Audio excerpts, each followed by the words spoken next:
तो हमने last class में क्या डिस्कस किया?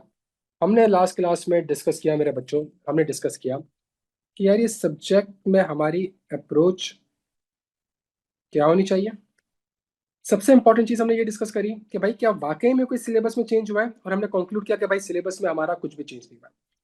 फिर हमने सब्जेक्ट का ओवरव्यू लिया, थोड़ा सा अप्रोच हमने थोड़ी सी देखी, पोर्टल को देखा, किताबों को देखी, क्विज, मॉक और स्मार्ट प्लान और स्केड्यूल्स हमने सारा का सारा आपके साथ बैठ के डिस्कस किया। दो चीजें मैं आज की क्लास में आपके साथ ऐड करना चाहूंगा जो कि बहुत बहुत बहुत बहुत ज्यादा इंपॉर्टेंट है। एंड दैट इज, बच्चों सुन लीजिएगा, बड़ी इंपॉर्टेंट चीज है। दैट इज कि अप्रोच के अंदर हमारे पास अप्रोच के अंदर दो चीज आती हैं। एक हमारे पास आता है लेक्चर्स, और दूसरी हमारे पास चीज आती है सेल्फ स्टडी। ऐसा ही है भाई।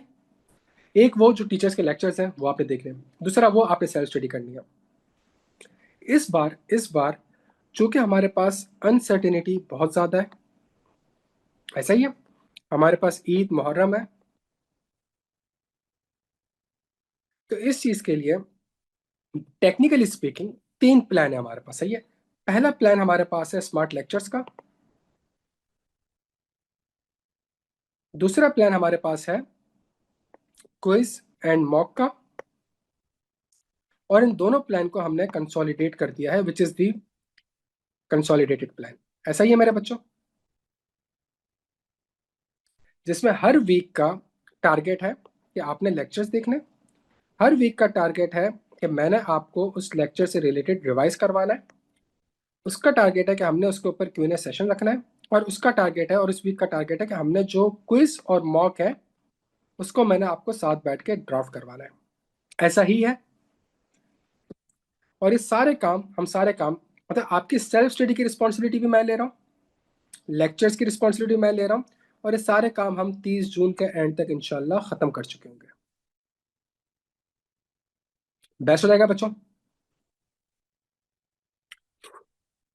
अच्छा, अब मेरी बात जो बहुत गौर से सुनने वाली है, क्योंकि बहुत से बच्चों से मैंने इंटरेक्ट करा, एक जो मसला इस सब्जेक्ट का है, एक जो मसला इस सब्जेक्ट का है, क्या डेटा सिस्टम एंड रिस्क है तो तीन अलग चीजें। ये ग्रेड ए है, ये ग्रेड बी है, ये ग्रेड सी है। तो अगर हमारे पास ये तीन ग्रेड्स हैं, तो क्या ये तीन ग्रेड्स आपस में इंटरकनेक्टेड है? पहला सवाल। इसका मतलब यह है कि क्या इसके अंदर कोई लिंकिंग है, क्या इन टॉपिक्स की कोई लॉजिक है, और क्या ये मुझे ड्राफ्टिंग में हेल्प करेंगे या नहीं करेंगे? ये सबसे अहम सवाल है। सबसे बड़ा मसला जो इस सब्जेक्ट में बच्चे को होता है वो ये होता है कि फॉर एग्जाम्पल अगर आप चैप्टर 1 पढ़ रहे हैं, तो आपको बहुत बाद में जाके पता चलेगा कि चैप्टर 1 चैप्टर 2 से कैसे लिंक्ड है, चैप्टर 2 चैप्टर 3 से कैसे लिंक्ड है, चैप्टर 3 चैप्टर 4 से कैसे लिंक्ड है। और जैसे जैसे आप आगे पढ़ते रहेंगे तो पुरानी वाली चीजें आपस में लिंक्ड हो रही होंगी। तभी वीकली जो हमने स्केड्यूल बनाया है उसके अंदर Q&A session, revision session, practice session, और जब प्रैक्टिस सेशन हम चैप्टर 4 की कर रहे होंगे तो टेक्निकली स्पीकिंग वो चैप्टर 4 का सवाल नहीं होगा। वो जो सवाल होगा कॉम्प्रिहेंसिव, वो चैप्टर 3 को भी कवर कर रहा होगा, चैप्टर 2 को भी कवर कर रहा होगा, चैप्टर 1 को भी कवर कर रहा होगा। ऐसा ही है। अच्छा बच्चों, अब सबसे इंपॉर्टेंट चीज ये है, जो हमारी आज की क्लास का एजेंडा है, हमारी जो आज की क्लास का एजेंडा है, वो हमारी आज की क्लास का एजेंडा बड़ा सिंपल और क्लियर है। And that is, what if कि अगले 30 से 45 मिनट में मैं आपको पूरे चैप्टर 1 से लेके चैप्टर 17 तक एक ओवरव्यू दे दूं, कुछ ऐसी डेली लाइफ एग्जांपल्स से जो हम अपनी रोजमर्रा की जिंदगी में यूज कर रहे होते हैं, जिससे आपको ये पता चल जाए कि सब्जेक्ट है क्या। क्या ये करना है? और बड़ी जबरदस्त एक ये जो 30 से 45 मिनट है, इसमें कुछ जबरदस्त मैं आपको स्टोरी सुनाऊंगा, और जब वो स्टोरी आप समझ लेंगे, सुन लेंगे, तो आपको समझ में आ जाएगा कि सब्जेक्ट है क्या। क्या ये काम कर लें ताकि बच्चे को पहले दिन ये पता हो कि सब्जेक्ट है क्या। ये सब्जेक्ट नहीं तो आप घूमते रहेंगे एआई के अंदर, और जनरेटिव एआई के अंदर, और क्लाउड कंप्यूटिंग के अंदर, और IoT के अंदर और बिग डेटा के अंदर। आपको आज की क्लास में जो मैं सबसे अहम, और ये वो चीज़ें प्यारे बच्चों जो आप समझे, मैं अपने एक्सपीरियंस के साथ आपको इंशाल्लाह आज की क्लास में शेयर करूंगा। और मैं कोशिश ये करूंगा कि आपको 2 से 3 स्टोरी सुनाऊं। एक वो स्टोरी जो कि आप अपने रोजमर्रा की जिंदगी में यूज कर रहे होते हैं। उस स्टोरी से जब मैं स्टोरी स्टार्ट करूंगा तो मैं आपसे कुछ सवाल पूछूंगा। जब आप उस सवालात के जवाब देंगे तो टेक्निकली स्पीकिंग हम क्लास के एंड में इन सारे चैप्टर्स के ओवरव्यू को कवर कर चुके होंगे। क्या इस तरीके से कर लें? तो अगर आप ये आधा पौना घंटा मुझे दे देंगे, जिसकी वजह से मैंने क्लास रखी, ताकि अगले हफ्ते से हम अपने टारगेट्स को कंटिन्यू करना स्टार्ट कर दें, अपने वीकली टारगेट्स को कंटिन्यू करना स्टार्ट कर दें। क्या ऐसा है बच्चों? ताकि बच्चों जो पढ़ रहा हो उसको समझ तो आ रही हो कि पढ़ना क्या है। अच्छा, अब मेरी बात बड़े गौर से सुनिए, मेरे बात बड़े गौर से सुनिए। और मैं आपके सामने आपकी जो रोजमर्रा की जिंदगी होती है उससे रिलेटेड कुछ चीजों को डिस्कस करूंगा। सबसे पहली चीज मुझे ये बताएं। अच्छा, मुझे एक बात ये बताओ कि लेट से आप अमेजोन में अपनी एक आईडी बनाते हो। जब आप आईडी बनाते हो तो आपके सामने एक विंडो आ जाती है जिसमें वो आपसे आपका नेम पूछता है, आपका ईमेल एड्रेस पूछता है, आपका फोन नंबर पूछता है, आपकी बर्थडे वगैरह पूछता है, आपकी यूजर आईडी पूछता है, आपकी ईमेल पूछता है, आपका पास की याद आ रहा है कुछ? आप फेसबुक पे भी आईडी बनाते हैं, इस तरह का कुछ डेटा, कुछ एक आपके सामने आ जाती है चीजें, एक बॉक्स आता है, उसमें बॉक्स में आपसे कुछ फील्ड्स होती हैं। अच्छा, अब मेरी बात समझने की कोशिश करना मेरे बच्चों, सही है? तो इसका मतलब है कि नेम की जगह पे मैं ईमेल लिख सकता हूँ, और ईमेल की जगह पे बर्थडे लिख सकता हूँ, और बर्थडे की जगह पे क्या वो मुझे प्रोसेस करने देगा? क्या मैं कह सकता हूँ कि यार ये एक बहुत ही स्ट्रक्चर्ड वे में डेटा है? क्या मैं कह सकता हूँ कि ये बहुत ही स्ट्रक्चर्ड वे में डेटा है? मैं थोड़ी आपकी पुरानी चीजों से लिंक करता हूँ। जब आप फिक्स एसेट रजिस्टर आपने पढ़ा हुआ है, और रोजमर्रा की जिंदगी में आपको बता रहा हूँ, क्या फिक्स एसेट रजिस्टर मेरे बच्चों ने पढ़ा हुआ है? अच्छा, जब फिक्स एसेट पढ़ा हुआ है तो जब कोई एसेट एडिशन होती है तो क्या मुझे उसके लिए डेट ऑफ एक्विजिशन चाहिए होती है? और अगर कोई एसेट डिस्पोज होता है तो क्या मुझे उसके लिए डेट ऑफ डिस्पोजल चाहिए होता है? क्या एसेट एक्वायर करने के लिए डेट ऑफ डिस्पोजल की जरूरत है मुझे?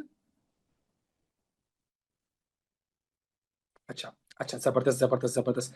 तो इसका मतलब है बच्चों, आपके पास एक डेटा आ रहा है और बड़ी फील्ड्स पर। अच्छा, थोड़ी सी और एग्जांपल देता हूं। आपने ये आईडी बनाने के बाद एक चीज परचेज करी, वन परचेज करी।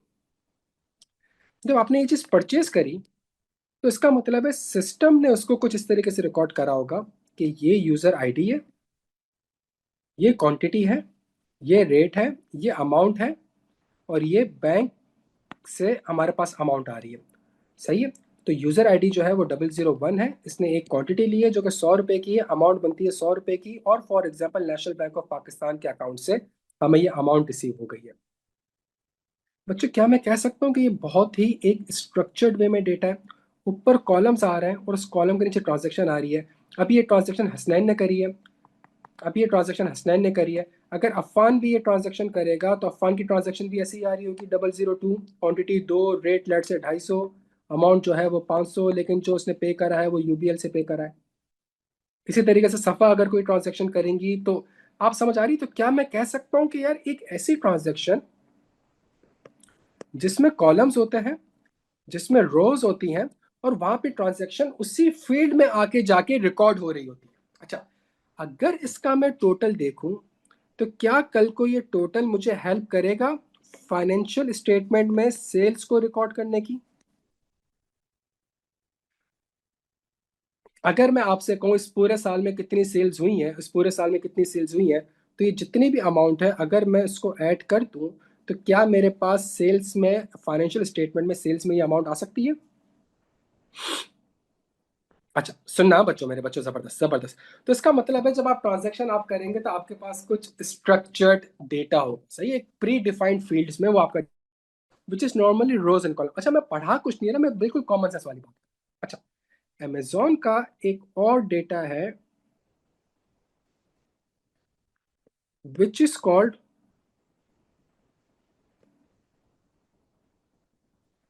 अनस्ट्रक्चर्ड। अमेजोन का एक और डेटा है विच इज कॉल्ड अनस्ट्रक्चर्ड। क्या आपने कभी भी अमेजोन की वेबसाइट में रिव्यूज देखे हैं?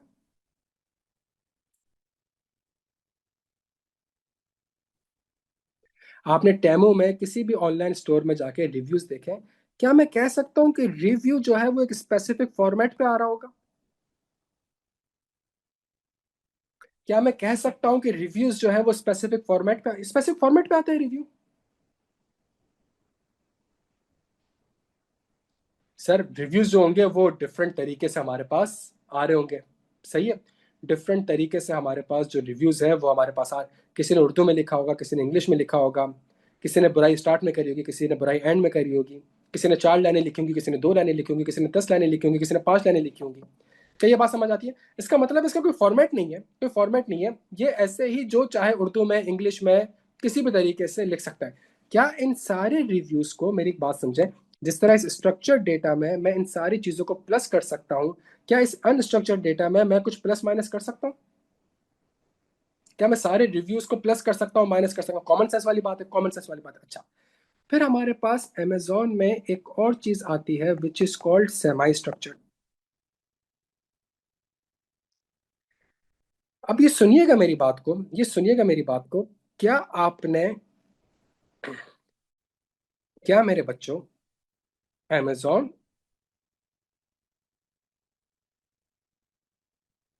गूगल, फेसबुक, टिकटॉक,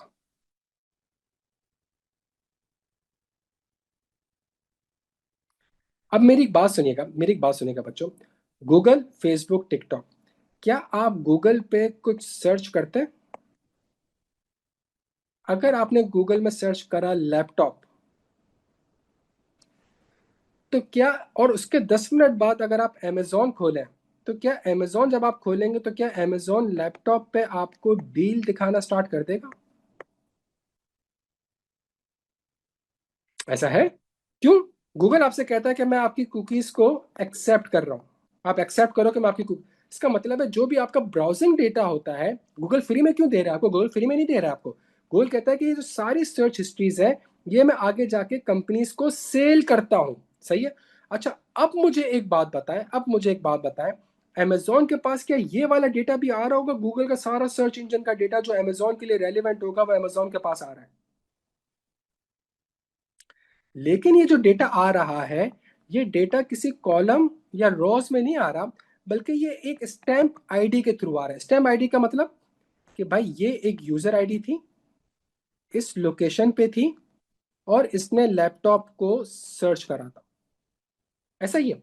तो स्टैम्प आईडीज और इस टाइम पे सर्च करा था, और इसने जो रेंज देखी थी वो ये रेंज देखी थी। तो इसका मतलब है अगेन यहाँ पे भी जो डेटा है आपका वो रोज और कॉलम में नहीं है, लेकिन ये डेटा कुछ आपसे बातें कर पा रहा है कि user ID, location, laptop, time, range, कुछ किसी की बातें कर पा रहा है आपसे, चूंकि इसके आगे एक हैशटैग लगा हुआ है, एक स्टैंप लगी हुई है, सही है। This is called the this is called the semi structured data. बच्चों, जो टैगिंग लगी हुई है, बिल्कुल बिल्कुल ऐसा, बिल्कुल सही कह रहे हो, जो टैगिंग लगी हुई है, सही है। अच्छा, फेसबुक की एक जो पोस्ट होती है नीचे टैग लगाते हो, तो 10 लाइनों की पोस्ट करोगे लेकिन इसे टैग लगाओ तो थोड़ा बहुत पता चल जाएगा कि यार पोस्ट किससे रिलेटेड बात कर रहा है। अच्छा, थोड़ा बहुत सेमी स्ट्रक्चर को हमने ऐसे जबरदस्त हैशटैग जबरदस्त मेरे बच्चों, हैशटैग, सही है। तो इसका मतलब है आपके पास एक डेटा है which is called semi structure data. अच्छा बच्चा, अब एक बात बताओ यार, एक मसला है।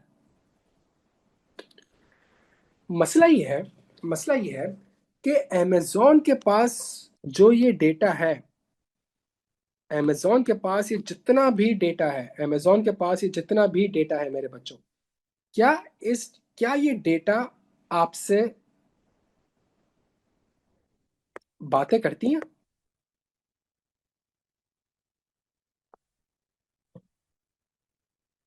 बच्चों, क्या ये डेटा आपसे बातें करती हैं?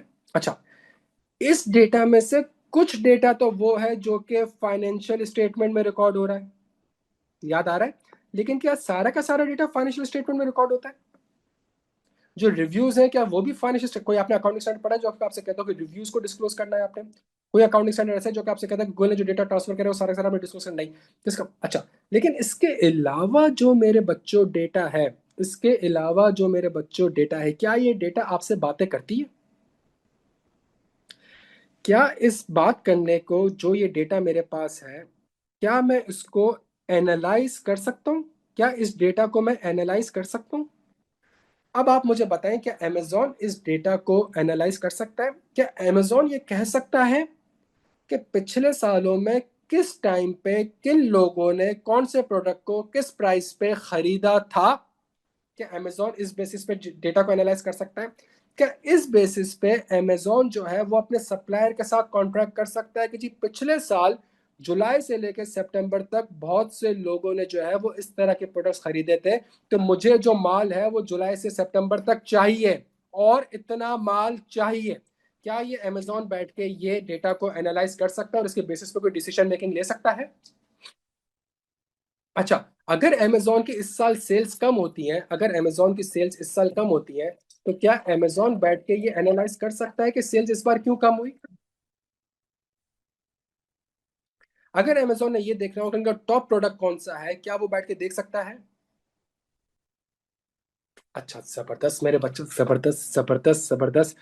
अच्छा मेरे बच्चों, अब एक बात बताएं, एक बात बताएं, ये जो मेरे पास डेटा है परचेज से रिलेटेड एफएस रिकॉर्ड हो रहा है, क्या मैं कह सकता हूँ कि ये मेरा एक कन्वेंशनल डेटा है जो 100, 150, 200, 500, 1000, 1500, 2000 सालों से आ रहा है? क्या मैं कह सकता हूँ?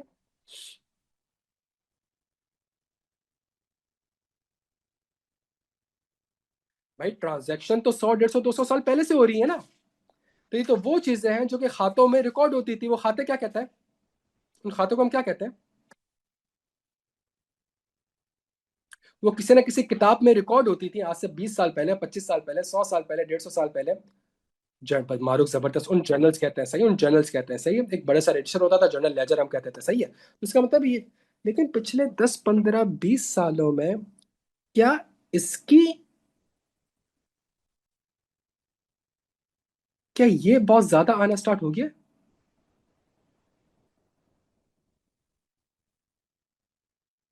अच्छा अच्छा अच्छा अच्छा।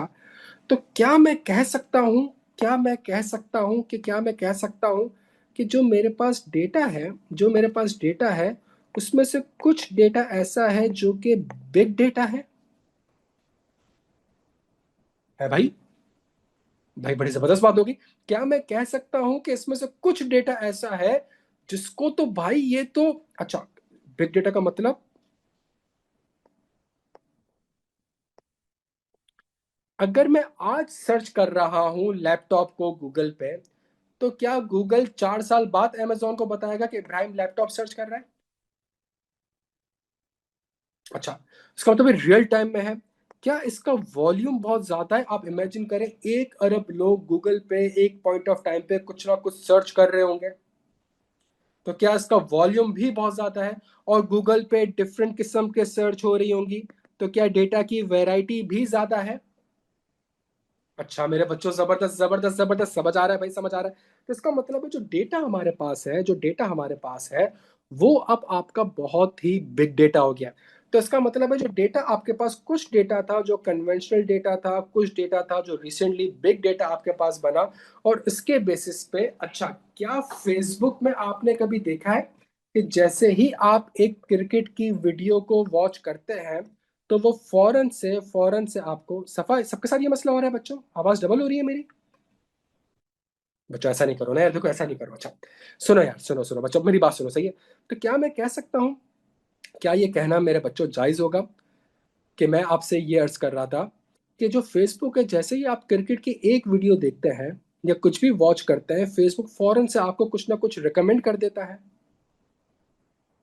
अच्छा, थोड़ी सी मैं आपके सामने एग्जाम्पल को, स्टोरी को एक्सटेंड करता हूँ। जब नेटफ्लिक्स पे आप एक मूवी वॉच करते हैं, तो क्या उससे रिलेटेड वो आपको मूवीज को रिकमेंड कर देता है? आप सोचो नेटफ्लिक्स के कितने यूजर्स होंगे, कितने यूजर्स होंगे। और वो जो यूजर्स हैं वो पता नहीं रोजमर्रा की जिंदगी में नेटफ्लिक्स में क्या क्या सर्च करते होंगे, और कौन कौन सी मूवीज देखते होंगे, और क्या क्या रियल टाइम में देखते होंगे, और किस टाइम पे प्ले करते हैं, पॉज कर देते हैं, 5 मिनट पॉज कर दी, मूवी समझ नहीं आई। क्या वो सारे पीछे एल्गोरिथम अप्लाई हो रहे होंगे जिसके बेसिस पे वो आपको मूवीज को रिकमेंड कर रहा होगा? अच्छा मेरे बच्चों, जबरदस्त। तो मतलब दुनिया चेंज हो गई है, दुनिया चेंज हो गई है, बिग डेटा की तरफ चली गई है, बिग डेटा की तरफ चली गई, सही है। हम चार्टेड अकाउंटेंट अब तक क्या पढ़ रहे थे? हम चार्टेड अकाउंटेंट अब तक ये पढ़ रहे थे, ऐसा ही है। लेकिन अब हम चार्टेड अकाउंटेंट को पढ़ाया जा रहा है ये सारी चीजें, क्यों? आपसे ये कहा जा रहा है कि अगर आप इसको अपने बिजनेस में यूज नहीं करेंगे। अच्छा, अब मुझे एक बात बताओ मेरे बच्चों, अब मुझे एक बात बताओ। अम, ये इतना बड़ा जो डेटा है,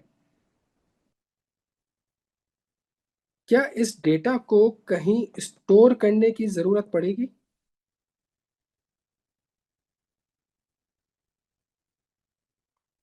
भाई कॉमन सेंस वाली बात है सर, जब इतना सारा डेटा है आपके पास, तो इस डेटा को आपने कहीं ना कहीं पे स्टोर करना पड़ेगा। इस डेटा को आपने कहीं ना कहीं पे स्टोर करना पड़ेगा। और स्टोर करने के बाद उस डेटा के ऊपर आपने किसी किस्म का कोई एनालिटिक्स अप्लाई करना पड़ेगा। अच्छा, अब मुझे एक बात बताओ। जब मेरे पास इतना सारा डेटा है, तो मैंने एनालाइज तो कर लिया। बच्चों, मैंने एनालाइज तो कर लिया। लेकिन एनालाइज करने के बाद अगर मुझे डिसीजन लेना है, अगर मुझे डिसीजन लेना है, तो क्या डिसीजन इतने बड़े डेटा का ह्यूमनली पॉसिबल है? बच्चों, क्या तो इसका मतलब है कुछ और कर लेते हैं, कुछ तूफानी करते हैं। मुझे बता दो उस तूफानी चीज का नाम क्या है? मैं ह्यूमनली नहीं कर सकता, मैं ह्यूमनली कर ही नहीं सकता। उस टेक्नोलॉजी का नाम बता दे। बच्चों, अनुषा जबरदस्त, हमजा जबरदस्त। मेरे बच्चों जबरदस्त हो गया यार, ये तो जबरदस्त बात हो गई भाई। इसका मतलब है मुझे बैठ के कोई आर्टिफिशियल इंटेलिजेंस सिस्टम जो है वो यूज करना पड़ेगा। एग्जाम्पल को समझें। एग्जाम्पल, क्या ह्यूमनली ये पॉसिबल है कि दुनिया भर से डेटा अमेजोन के पास आ रहा है, और अमेजोन से अपना भी डेटा जनरेट हो रहा है, और एक ह्यूमन जो है वो ये बैठ के एनालाइज कर ले कि इसमें से कौन सा डेटा जो है वो कौन बंदा सर्च कर रहा है, उसको फौरन से अमेजोन में ये चीजें दिखाना स्टार्ट कर दो? क्या ह्यूमनली ये चीज पॉसिबल है मेरे बच्चों? जबरदस्त, जबरदस्त। एक और स्टोरी सुनो। एक एक सैड स्टोरी है, सैड स्टोरी है। लेकिन ये बताना चाह रहे हैं हमें कि हम कहाँ खड़े हैं, सही है। इसराइल ने तेहरान के स्ट्रीट कैमरास और सिग्नल कैमरास, जो ट्रैफिक सिग्नल कैमरास हैं, उसको क्या कर लिया भाई?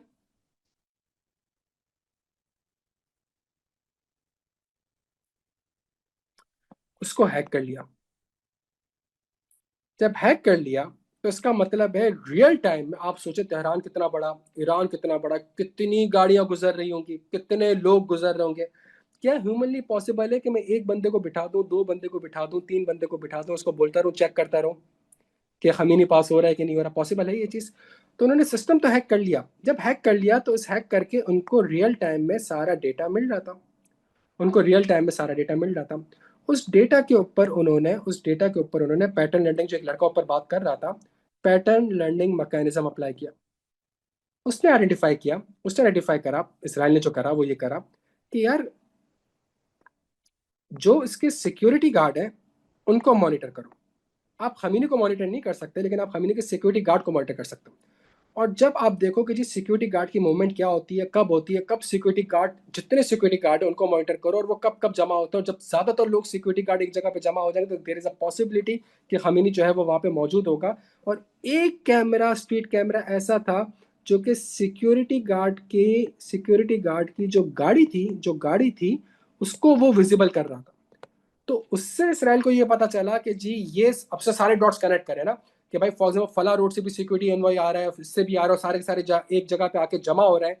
और जब जमा हो रहे हैं तो उनको रियलाइज हो गया कि जी खमीनी जो है वो यहाँ पे मौजूद होगा। अच्छा, जब खमीनी वहाँ पे मौजूद होगा तो फिर इनका एक और रिस्क ये था, सुनिएगा बच्चों, इससे इन्होंने प्रिडिक्ट करा कि खमीनी मौजूद है। और फिर जब प्रिडिक्ट कर लिया तो उसका मतलब है यहाँ पे उसने उस जगह पे फौरन से अपना एक एजेंट ह्यूमन को इन्वॉल्व किया और उसको कहा कि तुम वहां पे खड़े रहो और सिर्फ कंफर्म कर दो कि क्या ये सिक्योरिटी मूवमेंट हो रही है या नहीं हो रही, और क्या यहाँ पे खमीनी आ रहा है कि नहीं आ रहा। उसने ह्यूमन ने कंफर्म कर दिया कि जो टारगेट यहाँ पे मौजूद है, बिकॉज जिस किस्म से गाड़ियां आ रही हैं और जितनी गाड़ियां आ रही हैं, तो देयर इज अ पॉसिबिलिटी कि खमीनी जो है वो यहाँ पे जो सुप्रीम लीडर है वो मौजूद यहाँ पे होंगे। सही है। अच्छा, उसके बेसिस उन्होंने कहा कि ठीक है, इसराइल यहाँ पे,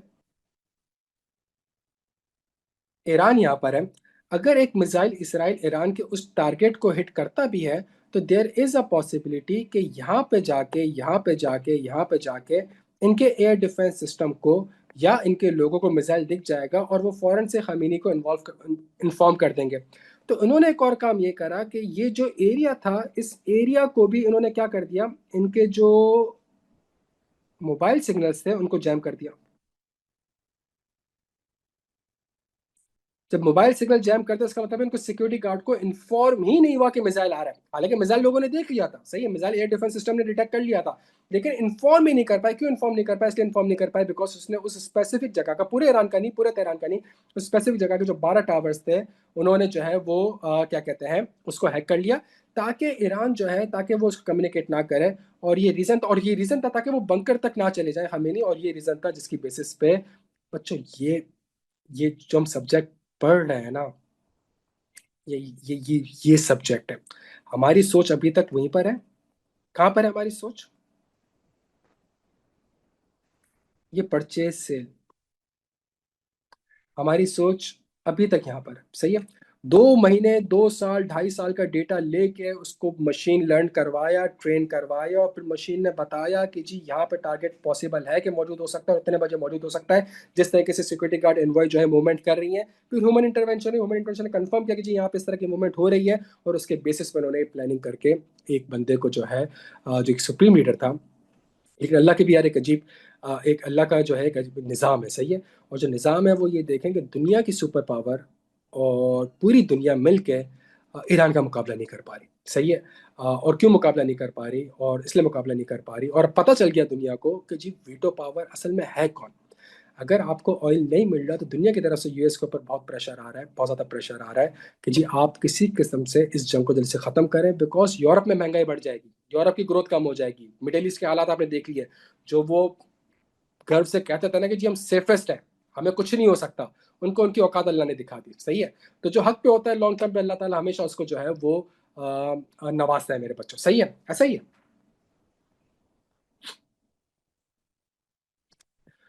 तो इसका मतलब ये हो गया भाई, हम कुछ खड़े हुए थे यहाँ पे, तो इसका मतलब है यार आर्टिफिशियल इंटेलिजेंस, मशीन लर्निंग, इस तरह की कुछ चीज़ें जो है वो हमें करनी पड़ेंगी, इस तरह की कुछ चीज़ें जो है वो हमें करनी पड़ेंगी बच्चों। क्लियर? अच्छा, जब ये सारी सिस्टम पढ़ते हैं, अब मुझे बात बताओ, दुनिया इस तेज़ी से आगे हो रही है, क्या इतनी ज़्यादा स्टोरेज मेरे पास है? बच्चों एक बात बताओ, क्या इतनी ज़्यादा स्टोरेज मेरे पास है? अच्छा, क्या इतना ज़्यादा बिग डेटा मेरे पास है? क्या इतने ज़्यादा एनालिटिक्स टूल्स मेरे पास हैं? क्या इतने ज़्यादा एआई मेरे पास है? तो नहीं है तो मसला थोड़ी है। नहीं है तो भाई अगर आपका लैपटॉप फुल होता है तो आप कुछ डेटा कहाँ पे डाल देते हो? अगर आपका लैपटॉप फुल होता है तो आप डेटा कहाँ पे डाल देते हो मुझे बताओ? हार्ड ड्राइव में, काशिफ जबरदस्त, रिसाइकल बिन में, काशिफ जबरदस्त, और इसके अलावा वो डेटा डिलीट नहीं कर सकते ना, कुछ पुरानी यादें वो डिलीट नहीं हो सकती, वो रखी हुई है। अब क्या करूं मैं उसका? ड्राइव पे, उस ड्राइव से पहले एक नाम आता है, वो बता दो, अल्लाह का वास्ता इन ड्राइव नहीं बोलना। नहीं, मैं आपको ये बता रहा हूँ ना कि मेरे पास ऑनलाइन, मेरे पास जो है वो मीडिया हार्ड ड्राइव नहीं है, मेरे पास यूएसबी नहीं है, महंगी है चीज़ें। क्या मैं इन डेटा को गूगल ड्राइव पे रख सकता हूँ?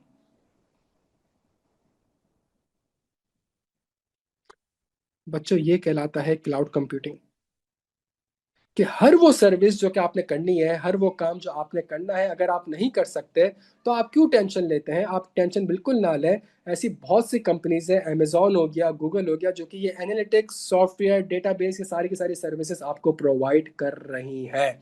ये वो चीज़ें हैं जो रोज़मर्रा की ज़िंदगी में यूज़ हो रही हैं, और मैं आपको बता रहा हूँ कि जब रोज़ यूज़ हो रही हैं, अगर मैं यहाँ पे यूरोप में बैठा हुआ हूँ और ये जो मैंने लेक्चर अटेंड करा है, अगर इस लेक्चर को मैंने ट्रांसफ़र करना है IQ school of finance Karachi में, तो मुझे बताएं मैं रोज़ एयरप्लेन से एक बंदा ड्राइव पे भेजूँ? और ईमेल से जा नहीं सकता डेटा, बिकॉज क्वालिटी आपने देखी होगी, क्वालिटी बड़ी जबरदस्त 4K क्वालिटी है यार। तो एक जो लेक्चर होता है ये 100-150 GB का तो लेक्चर होता है हमारे 1 घंटे का। तो इसका मतलब है मैंने गूगल ड्राइव का एक्सेस लिया और गूगल ड्राइव से मैंने बैठ के ये चीज़ें कर ली। बच्चों क्लियर है? अच्छा, अब मुझे एक बात बताएं, अब अगला मरहला जो है वो बड़ा ज़बरदस्त स्टार्ट हो रहा है। अमेजोन की जब हमने ये सारी बातें पढ़ी, अमेजोन, तो इसका मतलब है ये एक यूज़र होगा जिसका एक लैपटॉप होगा या मोबाइल होगा, और इस मोबाइल में एक अमेजोन की एप्लीकेशन होगी, और इस एप्लीकेशन पे जैसे ही वो अपना यूज़र आईडी और पासवर्ड डालेगा और किसी भी इमेज पे क्लिक करेगा, किसी भी वीडियो को प्ले करेगा, किसी भी कोई भी आइटम को कार्ट में जाके ऐड करेगा, या उस पे प्रोडक्ट पे साइज को देखेगा, तो ये जितने भी काम कर रहा है बच्चों, ये मुझे लग रहा है कि मेरा मोबाइल कर रहा है, मेरी एप्लीकेशन कर रही है, क्या ऐसा ही है? कि जितनी भी मैं रिक्वेस्ट कर रहा हूँ, मैं आईडी पासवर्ड करके जब लॉगिन का बटन दबाता हूँ या यस का बटन दबाता हूँ या किसी इमेज पे क्लिक करता हूँ, ये सारी की सारी चीजें मेरी जो रिक्वेस्ट होती हैं, ये रिक्वेस्ट जाती हैं कहाँ पे मेरे बच्चों, जल्दी से बता दो।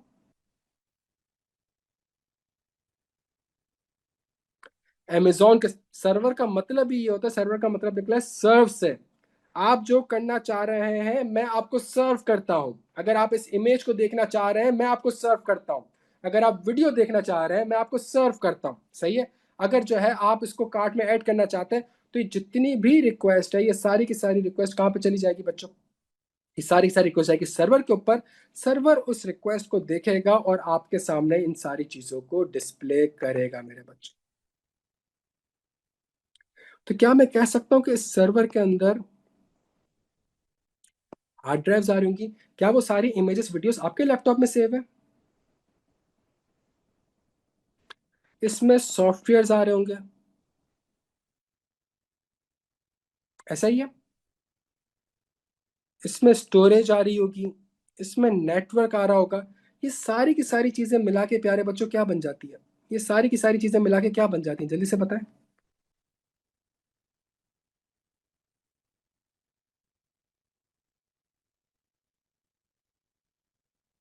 सिस्टम। अब मुझे एक बात बताओ मेरे बच्चों, अब जबरदस्त आईटी एक सिस्टम बना लिया ना आपने। आपने 4 5 6 चीजों को कनेक्ट करा, तो you have actually developed a system. और चूंकि ये चीजें आईटी से रिलेटेड है, तो it is called the IT system. ऐसा ही है भाई। अच्छा बच्चों, मुझे एक बात बताओ, अमेजोन के पास इन सारे यूजर के बैंक अकाउंट की डिटेल्स आ रही होंगी, क्या कोई रिस्क है?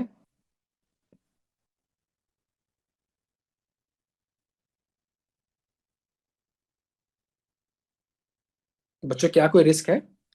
क्या ये डेटा हैक हो सकता है? वो जो कैमरा लगाए थे, समझ आ गया था कैसा हैक हुआ और कैसी असैसिनेशन हुई? अच्छा, इसके बाद मैं अमेजोन से शॉपिंग तभी कर सकता हूं जब अमेजोन की एप्लीकेशन काम कर रही होगी। क्या ये पॉसिबिलिटी है कि एप्लीकेशन काम ना करे?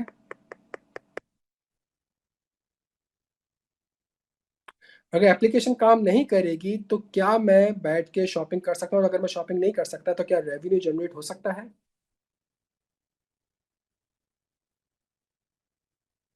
अच्छा, इस सर्वर पे क्या आग भी लग सकती है? अच्छा सर, क्या इस सर्वर के ऊपर पानी भी आ सकता है? क्या इलेक्ट्रिसिटी भी जा सकती है? एक कंपनी थी,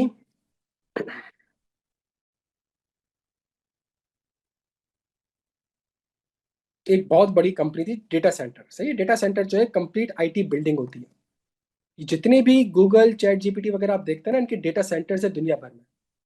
सही है। अब इस डेटा सेंटर को 24/7 चलना होता है। क्यों 24/7 चलना होता है? बिकॉज दुनिया भर में कोई ना कोई कहीं ना कहीं लॉग इन कर रहा होगा, और लॉग इन करके कुछ ना कुछ पूछ रहा होगा, इंटरनेट पे जा रहा होगा। इंटरनेट पे जा रहा है तो सर्वर को रिस्पॉन्ड करना, तो सर्वर को 24/7 चलना। ऐसा ही है भाई। अच्छा, यूएसए में फ्लड आया। सुनना, फ्लड आया और इलेक्ट्रिसिटी मुतासिर हो गई। ऐसा ही है। बहुत गंदा फ्लड आया और इलेक्ट्रिसिटी नहीं थी। जब इलेक्ट्रिसिटी नहीं थी, इस डेटा सेंटर ने क्या करा? डेटा सेंटर ने एक बैकअप जनरेटर रखा हुआ था। लेकिन इन चैंपियन ने इस बैकअप जनरेटर को बेसमेंट पे रखा हुआ था।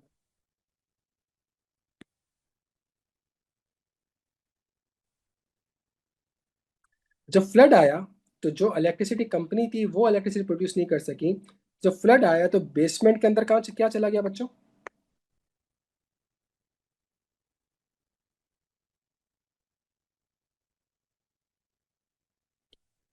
तो यहाँ तक बात समझ आती है? तो इसका मतलब है जब डेटा सेंटर ऑपरेट ही नहीं कर रहा, तो ना फेसबुक की वेबसाइट चल रही है, ना ट्विटर की वेबसाइट चल रही है, ना चैट जीपीटी चल रहा है, ना जेमिनी चल रहा है, कुछ चल ही नहीं रहा।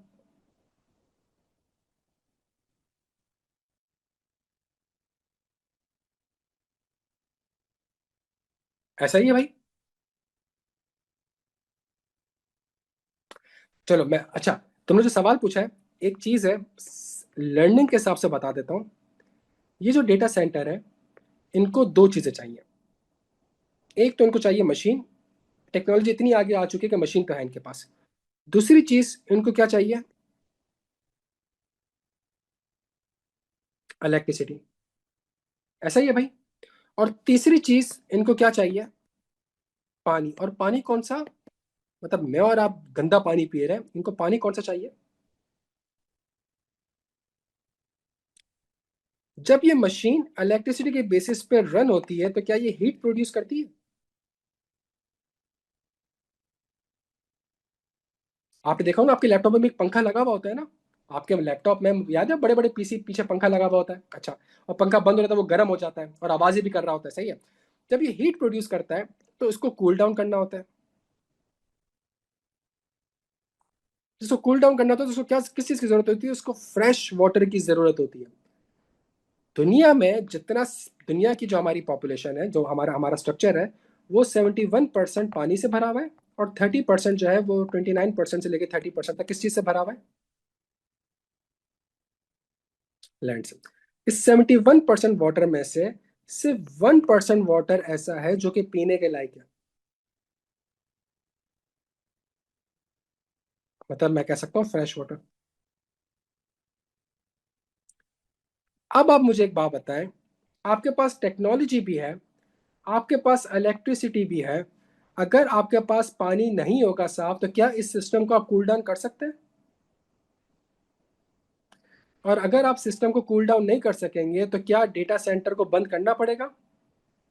सर हम लैपटॉप को बंद कर देते हैं ना कि थोड़ा सा आराम दो, मशीन है थक गई है, हम कहते हैं ना भाई, मशीन को भी 2 घंटे सुकून के दे दो। और जब डेटा सेंटर बंद हो जाएगा तो अभी दुनिया जो इतनी एआई में इन्वेस्टमेंट कर चुकी है, क्या वो कर सकती है? क्या वो काम ऑपरेट अप कर सकती है? दुबई में ठीक ठाक आपने देखोगे ना, आईटी की इन्वेस्टमेंट हो रही है दुबई में, तो हो क्या रही है? वो डेटा सेंटर बन रहे हैं। जब वो डेटा सेंटर बन रहे हैं तो क्या वो डेटा सेंटर के ऊपर अटैक हुआ भी रिसेंटली? अमेजोन के, ट्विटर के डेटा सेंटर पे अटैक हुआ है। सही है। तो क्या ये रिस्क है भाई? क्या डिसरप्शन हो गई है? क्या डिसरप्शन हो गई है? तो यस सर ये रिस्क है, यस सर ये रिस्क है। तो इसके लिए जो आप बात कर रहे हैं, बिल्कुल सही बात कर रहे हैं कि सॉल्यूशन जो है वो ये है कि जी आप समंदर के अंदर इन डेटा सेंटर को रखें, जिसकी वजह से वो टेम्परेचर जो है वो कूलिंग होगा। लेकिन इलॉन मस्क जो है वो एक और काम करने जा रहा है। इलॉन मस्क जो है इन डेटा सेंटर को स्पेस में लेके जा रहा है। ये सुना है आपने?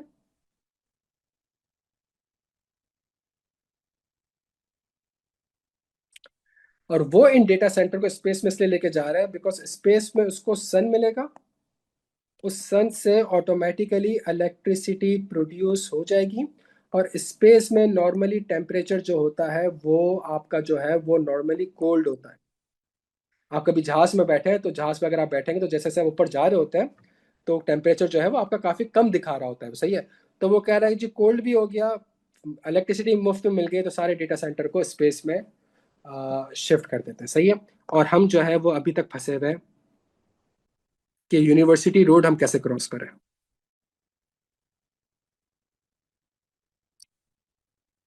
तो दुनिया भाई ये है, दुनिया ये है, ये सब्जेक्ट ये है, ये सब्जेक्ट ये है, दुनिया ये है। हम क्या पढ़ रहे हैं, हम कहाँ फंसे हुए हैं। वो कहते हैं ना कि जी इलॉन मस्क अगर लड़काना में पैदा होता तो वो इलॉन मस्क नहीं होता, बिकॉज उसकी जिंदगी में यही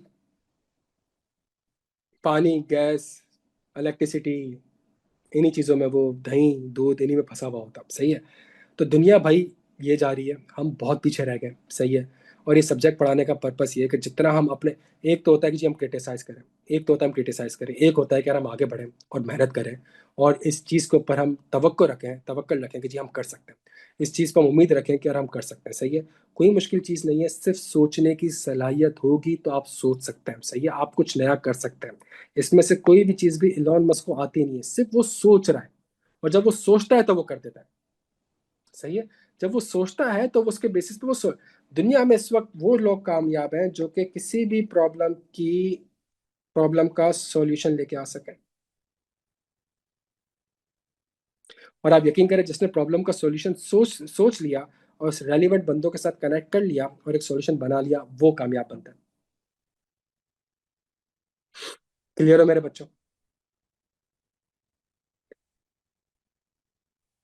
थोड़ा बहुत ये वर्ड टाइप्स ऑफ डेटा समझ आता है? अच्छा, इस डेटा के ऊपर डेटा एनालिटिक्स समझ आता है? बिग डेटा समझ आता है? जब इतना सारा डेटा है तो उसको कहीं ना कहीं मैनेज करना पड़ेगा, डेटाबेस में स्टोर करना पड़ेगा। अच्छा, फिर उसके बाद ये डेटा जो है ये ऐसे हवा में नहीं आ रहा, कोई ना कोई सिस्टम होगा। वो सिस्टम के अंदर कुछ इमर्जिंग टेक्नोलॉजीज हैं, लाइक एआई, आर्टिफिशियल इंटेलिजेंस। और जो इतनी चीजें हैं ये आपके पास तो नहीं है ना, आप बनाए, तो क्या मैं उसको बाहर से रेंट पे ले सकता हूँ? अच्छा, और जब मैंने सिस्टम भी बना लिया तो क्या इस सिस्टम को बनाने के बाद किसी किस्म का कोई रिस्क हो सकता है? और जब रिस्क होगा तो उस रिस्क को एड्रेस करने के लिए किसी किस्म के कंट्रोल्स मुझे स्टैब्लिश करने पड़ेंगे कि अगर आग लग जाए तो फायर एक्सटिंग्विशर लगा लूँ, इलेक्ट्रिसिटी चले जाए तो बैकअप जनरेटर लगा लूँ, इस तरह के कोई काम कर सकता हूँ। बच्चों ये आधे पौने घंटे में मैंने आपको पूरे सिलेबस का ओवरव्यू दे दिया है।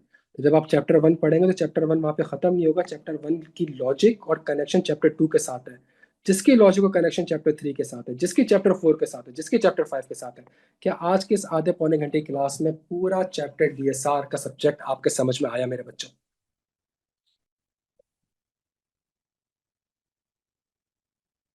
और आप अब आपको जो मैंने एक आधे एक घंटे में इल्म दिया है, इससे आप ये सोचिएगा थोड़ा सा कि इस चीज को, मैं आपके सामने एक चीज रखता हूं,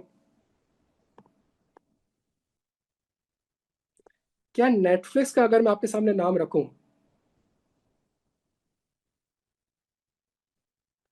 क्या नेटफ्लिक्स के बेसिस पे आप इस पूरे सब्जेक्ट के ऊपर मुझसे 5-7 मिनट बात कर सकते हैं, या किसी से भी बात कर सकते हैं?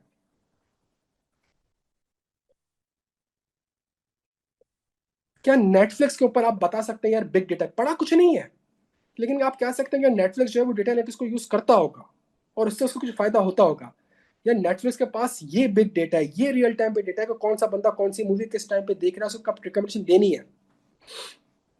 देन नेटफ्लिक्स एआई के बगैर चल ही नहीं सकता। अगर मैं आपके सामने करीम लिखूं, अगर मैं आपके सामने उबर रखूं, क्या इन टॉपिक्स के ऊपर ब्रॉडली आप मुझसे कुछ बात कर सकते हैं कि यस सर करीम के पास डिफरेंट किस्म का डेटा होता है, करीम में है, पीछे जो बंदा है वो बैठ के ये कर ही नहीं सकता कि कौन से ड्राइवर को कहाँ भेजना है कहाँ नहीं भेजना, ये तो सिस्टम है जो कि करता होगा, इसके लिए तो मुझे मशीन को ट्रेन करना होगा, इसमें तो एनालिटिक्स अप्लाई करनी होगी, किस टाइम पे रेट ज्यादा होना चाहिए, किस टाइम पे रेट कम होना चाहिए, कब पीक टाइम होता है, कब ऑफ टाइम होता है, ये तो मेरे पास डेटा पड़ा है, उससे मैं एनालाइज कर सकता हूँ, एनालाइज करके मैं डेटा को ट्रेन कर सकता हूँ, डेटा को ट्रेन करने के बाद अब मैं सिस्टम को कहता हूँ भाई तुम खुद से करो, तुम खुद से करो। सर उसके लिए तो बहुत सी टेक्नोलॉजी की जरूरत है, कोई मसला नहीं है, मैं गूगल की, अमेजोन की, इनकी टेक्नोलॉजी परचेज कर लूंगा, इनकी टेक्नोलॉजी रेंट पे ले लूंगा। और मेरे पास जो ये डेटा है, मेरे पास जो, बच्चे एक आखिरी बात कहूँ, फिर क्लास ऑफ करते हैं, एक आखिरी बात कह दूँ,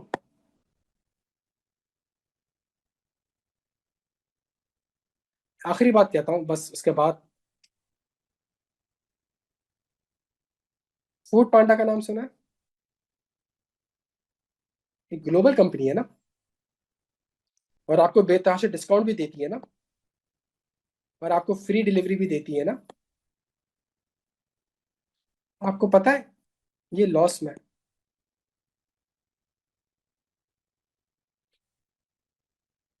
भाई फूड पांडा लॉस में है, लेकिन आपको पता है इस कंपनी की वैल्यूएशन क्या है? Billions of dollars.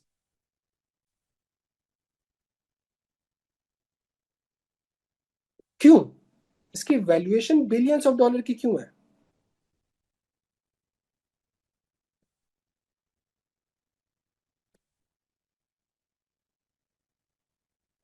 Yes, yes मेरे बच्चों, इसके पास डेटा है, इसको पता है कि कौन से टाउन में, कौन से शहर में, कौन से ऐसे लोग हैं जो किस किस्म का रोल खाते हैं, चिकन खाते हैं कि बीफ खाते हैं, और किस पैसे पे खाते हैं। इसके पास पूरे पाकिस्तान का डेटा है, पूरे पाकिस्तान का डेटा है कि कौन से टाइम पे किस चीज़ की डिमांड होती है। किसी लॉस इसलिए हुआ बिकॉज वो लोगों को फूड पांडा पे लेके आना चाह रहा था, और जब लोगों को फूड पांडा पे लेके आना चाह रहा था तो उसने कहा कि जी अगर आप फूड पांडा से परचेज करेंगे तो फ्री डिलीवरी होगी और आपको हम डिस्काउंट देंगे। तो केएफसी में बर्गर 400 रुपये का मिल रहा है, हम आपको 300 रुपये का देंगे। तो जो ड्राइवर है उसको आप पे नहीं कर रहे हैं, ड्राइवर को वो पे कर रहा है, उस सामने वाली कंपनी को 400 रुपये पे कर रहा है। क्यों? ताकि किसी किस्म से सारे के सारे लोग जो है वो फूड पांडा पे आ जाए और फूड पांडा पे मूव हो जाए। और अब उसके पास ये डेटा आ गया, और अब उस डेटा से वो कमाना स्टार्ट कर रहा है।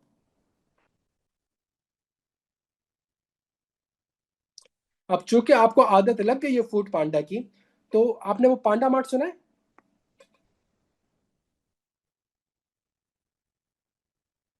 पांडा मार्ट क्या है? इन्हीं का ही है ना, फूड पांडा वालों का ही है ना।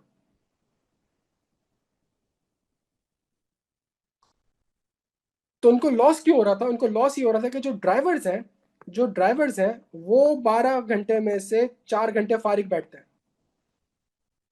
उन्होंने कहा कि यार अगर ये फूड पांडा पे आ चुके हैं और हमने इतना पैसा खर्च करके फूड पांडा पे कर दिया है, तो इनको ग्रोसरी की आदत भी लगवा दो। अबे मतलब अब हमें अगर चाय भी चाहिए होती है ना, फूड पांडा से मंगवा रहे हैं। क्लियर हो मेरे बच्चों? तो कुछ थोड़ा बहुत फायदा हुआ यार, सब्जेक्ट समझ में आ गया क्या सब्जेक्ट है। और जो एग्जांपल्स मैंने आपके सामने डिस्कस करी है बहुत डिटेल्ड में हमने क्लास में, और जब एग्जांपल से रियल लाइफ में कोई चीज़ समझ आएगी ना आपको, प्रैक्टिकली दुनिया में चीज़ें हो कैसे रही हैं, बिकॉज मैं काम कर रहा हूँ यार, मैंने माशाल्लाह मतलब 3-4 कॉन्टिनेंट्स पर काम किया है, ठीक है। तो आपको पता चलेगा कि यार सब्जेक्ट है क्या, और सब्जेक्ट रोजमर्रा की जिंदगी में यूज हो रही है, हमारे सामने यूज हो रही है, रिमोट हम यूज कर रहे हैं, मोबाइल हम यूज कर रहे हैं, लैपटॉप हम यूज कर रहे हैं, बात हम किसी से कर रहे हैं, ये रियल टाइम में सारी की सारी चीजें जो है वो यूज हो रही हैं, चीजें हो रही हैं, बड़ा इंटरेस्टिंग सब्जेक्ट है। तो ये आपके सामने अप्रोच है, आपने अब अपने स्मार्ट प्लान को फॉलो करना है। अगले वीकेंड में आपसे वापस से मिलूंगा, और आपको जो चैप्टर आपका जो टारगेट है उसको जो है हम जो है रिवीजन भी करेंगे, उसके ऊपर क्यूएनए सेशन भी लेंगे, उसके ऊपर मजीद प्रैक्टिस भी करेंगे। बच्चों डन है, अमन है। लेक्चर की भी जिम्मेदारी मेरी, आपकी जो सेल्फ स्टडी है उसकी जिम्मेदारी। अपना बेहद ख्याल रखिएगा, कोई भी सवाल हो ग्रुप पे एक्टिव रहिएगा। थैंक यू सो मच मेरे बच्चे।